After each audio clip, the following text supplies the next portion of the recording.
Okay guys, we're here again. Again, right now we're focusing on submission defense, and right now we're focusing on the straight ankle lock or Achilles lock position. Again, the main two ideas we're always trying to promote is understanding that Jiu-Jitsu is a battle of connection, or a spectrum of connection or tension, and based on the tension in the position is your indicator for how you should operate. When you're in a low connection scenario, a loose position, you can a lot of the time use a limb of your body as a frame and force separation or disconnection where you're able to remove yourself from certain attacks. The secondary idea is when you're on a higher level of connection, a tight position where you cannot move independently from your opponent, and when you move, they move with you, you're then going to use superior positioning, getting into the top scenario, and then driving your body weight inside or on top of the attack to crush the posture of the position, and then start to remove yourself out of the threat of the attack that way. We're going to have a look at more of the disconnecting option here. Now, we've talked about a few different footlock scenarios.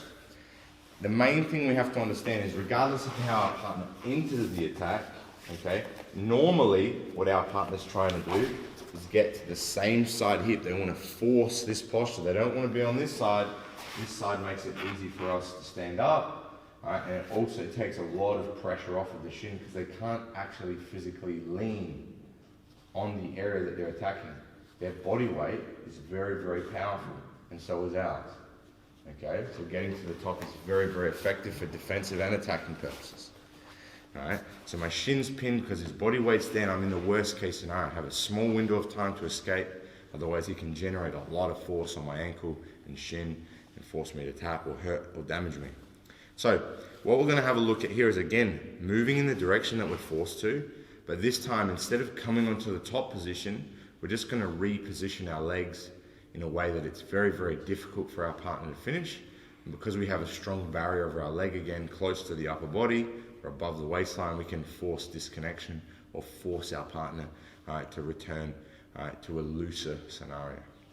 So the first thing we're going to do is, again, clear the foot on the hip to relieve pressure. And like we've talked about before, particularly when we're in this scenario, if at any time you need to protect your foot or ankle because you're close to tapping, you should hold the upper body, you should attach to their body in some way and drive and stretch your foot, flexing your toes back into the shoulder here to take pressure off of that ankle joint.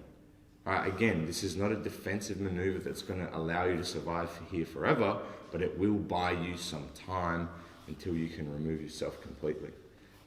Put that boot on, flex your toes to the shoulder, hold the upper body if you need to, and then we drive the foot off of our hip so we can start moving in this direction. Now, the secondary thing we've talked about is, as we move, once we clear the leg, we need to be very careful with this top leg.